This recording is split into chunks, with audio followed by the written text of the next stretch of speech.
Welcome, Dr. Alan S. Law. On behalf of Ola Doctor, it is my privilege to welcome you. Thank you, Shika. It's a pleasure to be here. Yeah, thank you. So let me just introduce Dr. Alan S. Law. I'm so happy to have you.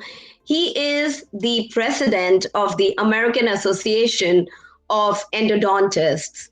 And the topic that today we are going to have a conversation about is so important because I know it. The reason is that I do a lot of grinding. So let me just say that we are going to today talk about the impact of stress on our dental health. We don't even understand that how stress can actually be negatively impacting our dental health. And Dr. Law will explain us that how we can prevent and how we can be more vigilant about our dental health. Thank you, Dr. Law, for all your time to be there on our Facebook and YouTube platform. Thank you very much. Again, I'm glad to be here. Yes, thank you. So there's a basic question that I first wanted to know. What is the difference between an endodontist and a general dentist? That's a great question. It's a question I get quite a bit because many people know what an orthodontist is or an oral surgeon, but the specialty of endodontist is a little less known. I'm hoping we can change that. Endo means inside, so we deal with infections that start inside the tooth and that can affect the area around the tooth. But an endodontist is a dentist that spends at least 2 years beyond dental school specializing in how to diagnose tooth problems that start inside the tooth and how to treat those diseases. And in practice, we have specialized equipment like microscopes that allow us to see the intricate anatomy inside the teeth and three-dimensional imaging of the teeth so we can better understand the anatomy. And then just with the experience in diagnosis and treatment, many endodontists have seen tens of thousands of patients, have done that many treatments. We can increase the comfort level of patients and improve the outcomes of care just with the experience. Oh, wow. That is something interesting. I actually did not know that, there are so many components we just think, oh, these are only the teeth. Like, what can go wrong with them? But Right. wow, we have such detailed things about it. So a recent ABC News report showed that the tooth grinding is up since the start of pandemic. And all throughout the pandemic, we have been seeing many media reports that people are cracking their teeth. In your opinion, why do you think grinding and cracking is happening? Well, first of all, I'm surprised that you grind your teeth. I was assuming you had no stress in your life. But grinding and clenching of the teeth can be associated with cracks in the teeth.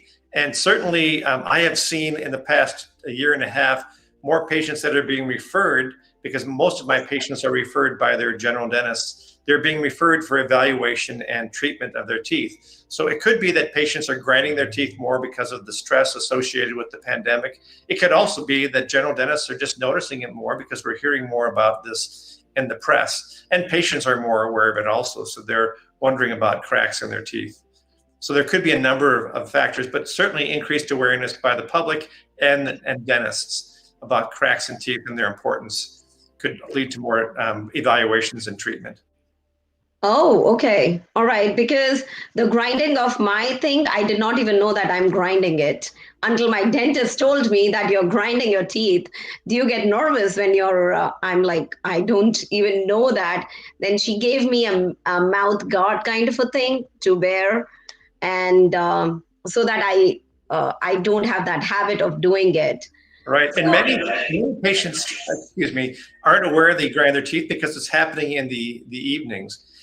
or when they're sleeping. So if that's happening when you're sleeping and you're waking up with a sore jaw, or you're waking up and you're noticing your teeth are together, your teeth should never really be touching unless sometimes when you're chewing. So if you're waking up and your teeth are together, it means you're probably grinding or clenching your teeth, and that would be an indication for wearing a night guard. Oh, wow. So have you noticed an uptick of cracked tooth cases in your own patients? I am seeing more teeth with cracks in them, and it could be related to the fact that patients are grinding or clenching their teeth more. There are certain medications like antidepressants that can cause patients to grind and clench their teeth more, and we're seeing increasing number of patients on antidepressants and those types of medications.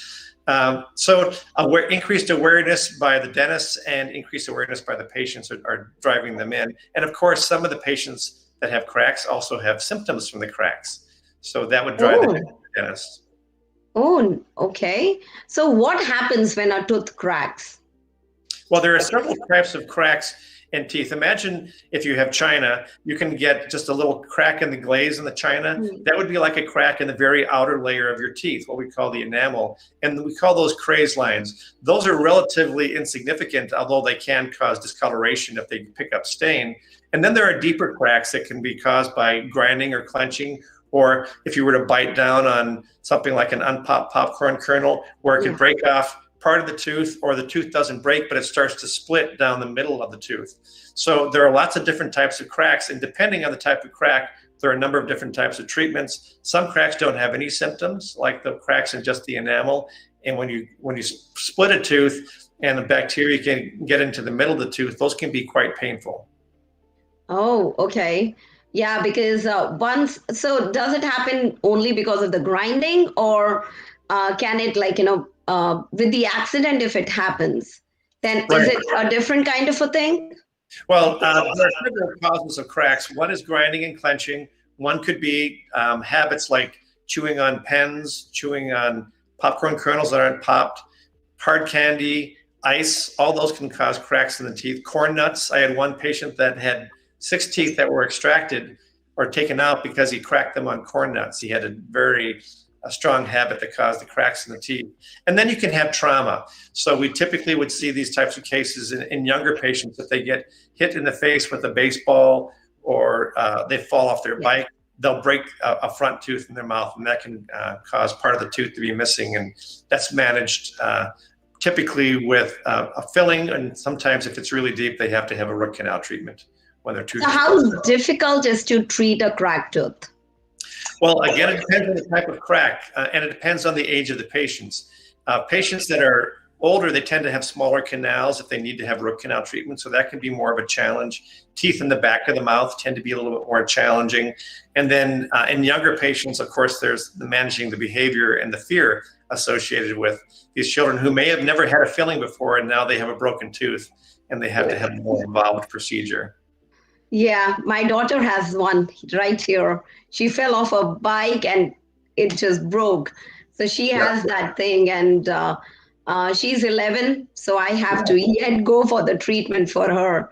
Yeah, so, the good news is we can fix them. In Minnesota, we tend to see more hockey injuries, but we also see injuries. Oh, wow.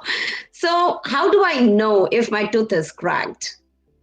Well, again, it depends on the kind of crack. Sometimes you just notice a stain in the tooth that it has a line where the crack is. But usually if it's going to have symptoms, it's pain when you bite on a tooth or release the bite of the tooth, because there's just a slight movement of the tooth that's causing the nerve to fire inside the tooth. So it's often pain to biting or releasing the bite. If the crack is there long enough that bacteria can get in, just like with the cavity, you can develop temperature sensitivity. So initially it's kind of a short, sharp response to cold, and then sometimes you get a lingering response. So you drink cold water, you finish drinking the cold water, but the tooth is still throbbing. And that's a sign that there's more damage to the inside of the tooth, and you would likely need a root canal treatment to address that kind of crack. And then sometimes the crack splits the tooth in half, and then the tooth has to be taken out. Oh, wow. And that pain is horrible. I know that. So what if my tooth is chipped? If it's chipped, typically you can just get a filling, a tooth-colored filling, or if it's a bigger chip, you might have a crown or a crack on the tooth. But those are typically managed fairly easily with just fillings or restorations of the tooth. If they get deeper, then you need to have a root canal treatment. Okay. So what can I do to prevent my teeth from cracking? Well, you need to remove all stress from your life, Shikasu. I'll let you take care of that. It's not going to happen. So if you can't remove all stress from your life and you're still grinding or clenching, you've done one of the better things, which is to get a mouth guard, but also identifying habits that you're doing during the day, like chewing on pens, chewing ice, hard candy, popcorn kernels that aren't popped. If you're doing those things, or if you're grinding your teeth during the day, you can often address that by putting your tongue behind your upper front teeth like that. It's difficult to keep your teeth together when your tongue is in that position. So it's a way to retrain your behavior. Oh, wow. That is something new. So what sorts of precautions have endodontists taken during the pandemic to make sure patients are kept safe from COVID-19? That's a great question. First of all, it's important to realize that dentists have always been very concerned about the transmission of disease in the dental office. So we've always taken precautions like wearing masks and gloves and safety glasses. All those things haven't changed. We've only added to those. So for example, we look at what the CDC is recommending and state and national regulatory bodies as far as what we should be doing in our practices. One of the things we do is we increase the amount of suction that we have that pulls aerosols away from the patient's mouth and prevents it from being in the room. Endodontists also use something called a rubber dam, or a dental dam. It's a square piece of rubber type material that slides over the tooth and isolates that tooth. So you're not getting a lot of aerosol contamination into the treatment rooms. And there are a number of other precautions that we use that prevent the transmission of diseases. And it's been proven over these past 2 years, nearly 2 years, that the transmission rate of COVID in the dental office, I'm not aware of any transmission of COVID in dental treatment procedures. So it's very safe for patients to be seen. Oh, nice, nice. Because that's what I would say, that during pandemic, because between a dentist and the patient, there's not much of distance. So it becomes people start thinking in their head. A lot of my friends, they don't go to last year, they did not go, even if they were, no, we are scared. So then, no. And dentistry, like any disease, it's so important to get in early. So if you are having symptoms of a cracked tooth or a cavity, you shouldn't delay that out of fear of having an infection that occurs in the dental office. It's very safe to receive dental treatment, and we can certainly get you comfortable. The earlier you get in, the more likely you are to have a safe and comfortable procedure. Oh, thank you so much. Yeah, no, that is a very good way of encouraging people to go and get yourself checked. So what should I do if I experience a cracked tooth or other dental emergency? Well, it's important again if you notice early signs of discomfort when you're biting or chewing, don't wait until they get worse. It's always easier to treat a crack when it's small versus waiting until it gets big. And the first thing you should do is get an evaluation. So if you go to your general dentist and they notice it's a small chip, they can repair that and avoid problems later on. If they notice a bigger crack, they might recommend a root canal treatment. And in that case, you should be asking, should I be seeing an endodontist for my treatment? And they can refer you to an endodontist, or you can find an endodontist on your own by going to findmyendodontist.com, or get information by going to our website, aae.org. Oh, that's nice. aae.org. Right. Okay. Exactly. So where can someone, I know you just spoke about aae.org, but is there any other place where someone can go to learn about the cracked teeth and related dental emergencies? Is there any online forum that we can go and see the information?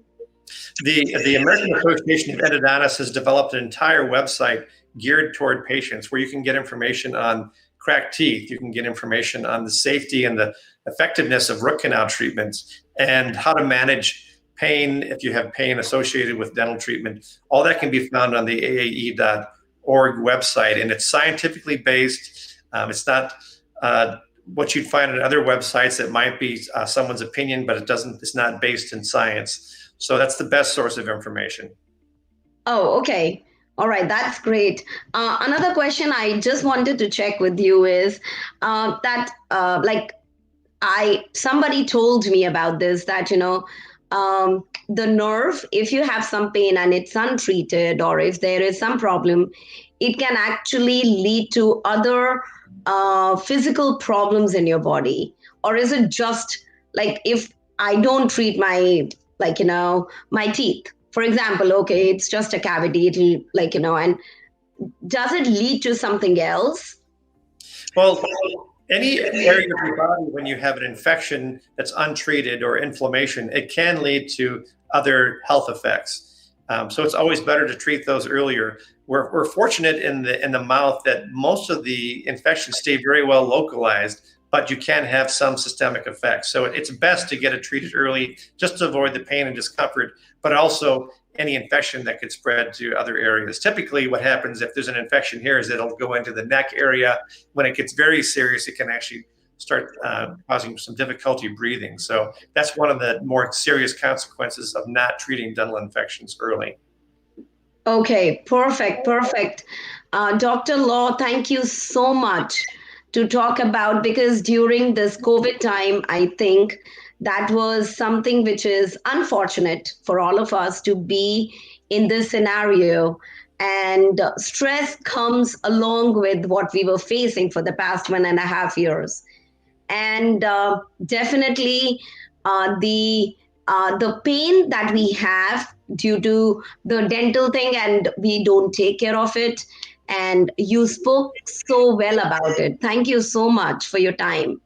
Thank you, Shika. And if you have any more questions, feel free to reach out to that website or go to the website, aae.org, or find an endodontist to talk to at findmyendodontist.com. Okay, perfect, perfect. Thank you so much, Dr. Law, to be on Ola Doctors platform. You're welcome. Thank you.